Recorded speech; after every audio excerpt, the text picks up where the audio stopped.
వివాహేతర సంబంధానికి అడ్డుగా ఉన్నాడన్న కారణంతో ప్రియుడితో కలిసి భర్తను చంపి భర్త శవం పక్కనే కూర్చుని భార్య రాత్రంతా సెల్ఫోన్లో పార్న్ వీడియోలు చూస్తూ కాలక్షేపం చేసిన ఉదంతం మంగళగిరి నియోజకవర్గం దుగ్గిరాలలో సంచలనంగా మారింది. గుంటూరు జిల్లా దుగ్గిరాల మండలం చిలువూరులో జరిగిన ఈ ఘటన కలకలం రేపింది. మంగళగిరి గ్రామీణ సీఐ వెంకటబ్రహ్మం, దుగ్గిరాల ఎస్ఐ వెంకటరవి తెలిపిన వివరాల ప్రకారం దుగ్గిరాల మండలం చిలువూరుకి చెందిన ఉల్లిపాయల వ్యాపారి లోకం శివనాగరాజు 2 రోజుల క్రితం అనుమానాస్పద స్థితిలో మృతి చెందాడు.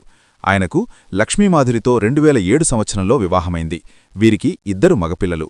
భార్య విజయవాడలో సినిమా హాల్లో టికెట్ కౌంటర్లో పనిచేసేది. ఆ సమయంలో సత్తెనపల్లికి చెందిన గోపీతో పరిచయమైంది. అది కాస్త వివాహేతర సంబంధానికి దారితీసింది. భర్త వ్యాపారాన్ని నామోషీగా భావించిన ఆమె ఆ వ్యాపారం మాన్పించేసింది.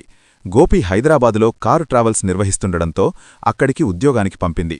కొంతకాలం తర్వాత శివనాగరాజు హైదరాబాద్ నుంచి చిలువూరు వచ్చేశారు. దీంతో భార్యాభర్తల మధ్య వివాదాలు ఏర్పడ్డాయి.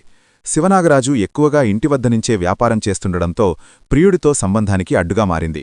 ఎలాగైనా అడ్డు తప్పించుకోవాలని లక్ష్మీమాధురి భావించింది. ఈ నెల 18న రాత్రి ఆమె బిర్యానీ చేసింది. భర్తకు పెట్టిన బిర్యానీలో 20 నిద్రమాత్రలు పొడిగా చేసి కలిపింది. బిర్యానీ తిన్న శివనాగరాజు గాఢంగా నిద్రపోయాడు.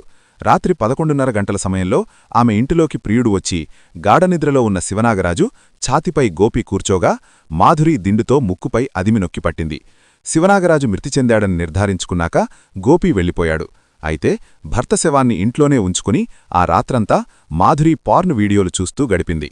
తెల్లవారుజామున 4 గంటల సమయంలో ఇరుగుపొరుగువారిని పిలిచి తన భర్త గుండెపోటుతో చనిపోయాడని హడావిడి చేసింది.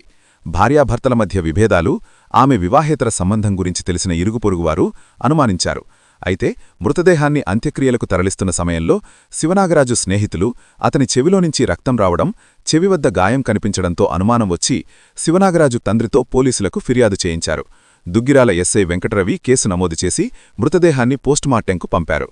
నివేదికలో మృతిని ఛాతీ వద్ద ఎముకలు విరిగి ఉండడం, గాలి ఆడకుండా చేయడంతో చనిపోయాడని తేలడంతో మాధురిని, ఆమె ప్రియుడు గోపీని పోలీసులు అరెస్ట్ చేశారు.